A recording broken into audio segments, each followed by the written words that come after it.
आज की इस दिलचस्प चर्चा में एक बार फिर स्वागत है। जरा सोचिए, हर हफ्ते के आखिर में हजारों स्विंग ट्रेडर्स का क्या हाल होता है। ग्लोबल मार्केट ऊपर नीचे हो रहा होता है, डर बढ़ाने वाली न्यूज़ हर तरफ घूम रही होती है, और इन सब के बीच सबकी बस एक ही कोशिश होती है, एक नया और बड़ा मौका ढूंढने की। देखा जाए तो हम सब कभी ना कभी इस दौड़ का हिस्सा रहे हैं, है ना?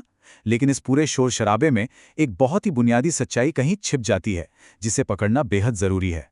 तो चलिए सीधे पॉइंट पर आते हैं और एक ऐसी धारणा को चुनौती देते हैं जो लगभग हर नए ट्रेडर के दिमाग में छपी होती है। क्या सच में सिर्फ और सिर्फ चार्ट्स ही हमारी सफलता तय करते हैं? ज्यादातर लोग तो यही मानते हैं कि बस एक परफेक्ट चार्ट पैटर्न मिल जाए या कोई जादुई इंडिकेटर हाथ लग जाए तो बात बन जाएगी। पर असलियत में क्या होता है? ऐसी लकीरें और पैटर्न्स मार्केट की असली चुनौतियों के आगे अक्सर घुटने टेक देते हैं। 20 ये सिर्फ एक नंबर नहीं है। ये असल में अर्निंग विद रामनारायण के पूरे 20 साल के गहरे अनुभव और मार्केट में बिताए गए लंबे समय का निचोड़ है। ये 2 दशक का ज्ञान हमें एक ऐसी कड़वी सच्चाई बताता है जो ज्यादातर रिटेल इन्वेस्टर्स को बहुत देर से समझ आती है। सच्चाई ये है कि टेक्निकल एनालिसिस जरूरी तो है, पर मेरे दोस्त, ये पूरी तस्वीर बिल्कुल नहीं है। तो आखिर पूरी तस्वीर है क्या? आइए मार्केट की उस सच्चाई की तरफ बढ़ते हैं जो असल में हमारी हार या जीत तय करती है। हम बात करने वाले हैं उन 5 कड़वे सच के बारे में। ये हैं वो 5 बड़े reality checks: volatility, slippage, liquidity, leverage और ड्रॉडाउन। ये पांचों ऐसी चीजें हैं जो लगातार हमारी भावनाओं को अपने जाल में फंसाती हैं और एक ट्रेडर की साइकोलॉजी का, यानी इसकी मानसिकता का, कड़ी से कड़ी परीक्षा लेती हैं। एक एक करके इनको समझते हैं। सबसे पहले आती है वॉलेटिलिटी। मार्केट में एकदम से होने वाला उतार चढ़ाव हमारी साइकोलॉजी के साथ बहुत खतरनाक खेल खेलता है। जब कीमतें अचानक से तेजी से ऊपर नीचे होती है ना, तो वहां पहला होता है डर। और यही डर हमसे सोचे समझे फैसले लेने के बजाय हड़बड़ी में एक्शन लेने पर मजबूर कर देता है। दूसरा नंबर है स्लिपेज का। इसको एक खामोश बीमारी की तरह समझिए, जिसका असर सीधे मुनाफे पर पड़ता है। जो प्राइस सोची गई थी और जिस प्राइस पर आपका ट्रेड असल में एग्जीक्यूट होता है, उसके बीच का जो छोटा सा अंतर है, वही स्लिपेज है। अगर एंट्री की टाइमिंग थोड़ी भी गलत हो तो ये एक बहुत बढ़िया ट्रेड सेटअप को पूरी तरह से बर्बाद करने की ताकत रखता है। अब बात करते हैं लिक्विडिटी की। ये सच में बहुत दिलचस्प कॉन्सेप्ट है, क्योंकि ये मार्केट के आम शोर शराबे से बिल्कुल अलग है। असल में मार्केट में खरीदने और बेचने वालों की मौजूदगी ही लिक्विडिटी है। ये संस्थागत खिलाड़ियों यानी बड़े इंस्टीट्यूशनल प्लेयर्स के फुटप्रिंट्स की तरह काम करती है। ये बिल्कुल साफ दिखा देती है कि असली और बड़ा पैसा मार्केट में आखिर कहाँ एक्टिव है। और अंत में आते हैं लेवरेज और ड्रॉडाउन, जो इस कड़वी तस्वीर को पूरा करते हैं।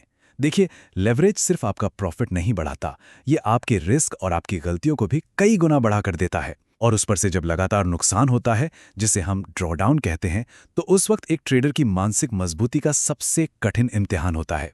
यहाँ साइकोलॉजी पूरी तरह टेस्ट हो जाती है। तो अब इन सारी एब्स्ट्रैक्ट बातों को थोड़ा और प्रैक्टिकली समझते हैं। चलिए देखते हैं कि ये पांचों सच्चाइयां निफ्टी आईटी सेक्टर और खास तौर पर इन्फोसिस पर कैसे लागू होती हैं जब वो अपने साल के सबसे निचले स्तर के आसपास चल रहा था। जब आम ट्रेडर्स और बड़े इंस्टीट्यूशंस की बात आती है तो उनके रवैये का अंतर बिल्कुल साफ नजर आता है।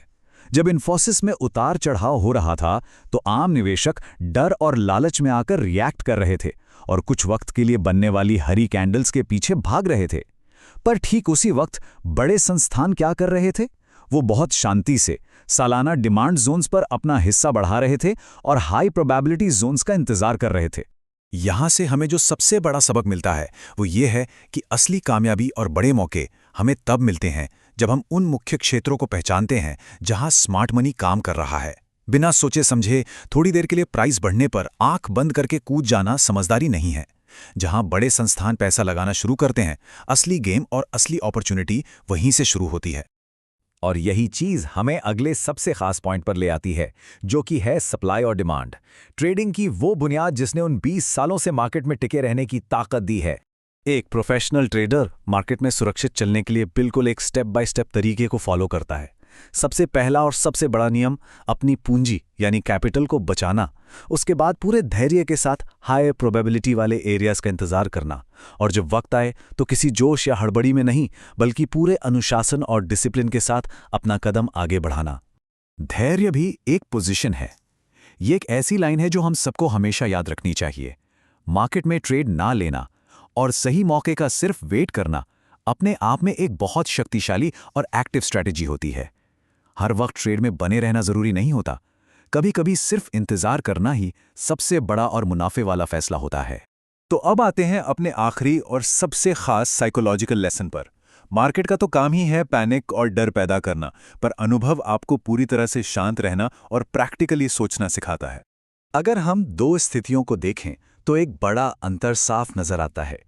एक तरफ मार्केट कहाँ जाएगा इसका अनुमान लगाने का लगातार और थका देने वाला स्ट्रेस है, और दूसरी तरफ बिना किसी इमोशन के अपनी पहले से बनाई हुई योजना को एग्जीक्यूट करने की शांति है।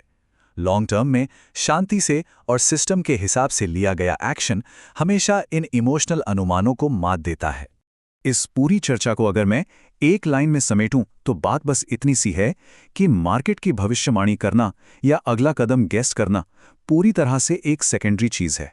असली महारत तो खुद पर कंट्रोल रखने, अपने रिस्क को मैनेज करने और संस्थागत खिलाड़ियों की सप्लाई और डिमांड को गहराई से समझने में छिपी है। और इस आखिरी बहुत ही गहरे विचार के साथ मैं इस चर्चा को यहीं विराम दूंगा। जब पूरी दुनिया घबराती है तब एक अनुशासित ट्रेडर तैयारी करता है। जरा सोचिए, एक डिसिप्लिन रवैया मार्केट के अगले उतार चढ़ाव को एक पैनिक अटैक से निकालकर एक तैयार किए गए अवसर में कैसे बदल सकता है? इस सवाल का जवाब हर उस इंसान को ढूंढना चाहिए जो मार्केट में लंबा खेलना चाहता है।